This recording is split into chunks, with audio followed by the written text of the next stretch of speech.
friends, today we are making Mango Shrikhand or Amrakhand.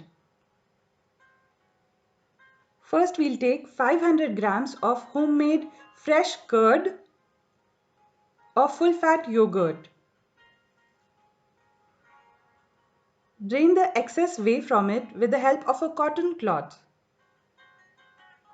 You can also skip this step by directly using Greek yogurt. Now we'll cut a ripe mango and put it in a blender.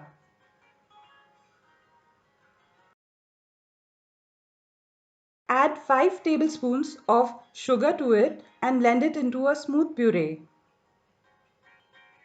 Now take the thick curd in a bowl. Add a dash of nutmeg to it and a few strands of saffron. Now gradually add the mango puree and whisk it together. Please do not mix it all in the blender or it will turn into a mango lassi.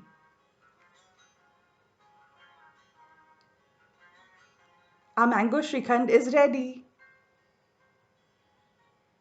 Garnish it with some nuts of your choice and enjoy. If you enjoyed this video, don't forget to like, share and subscribe to Doctor's Hobby Time. Bye.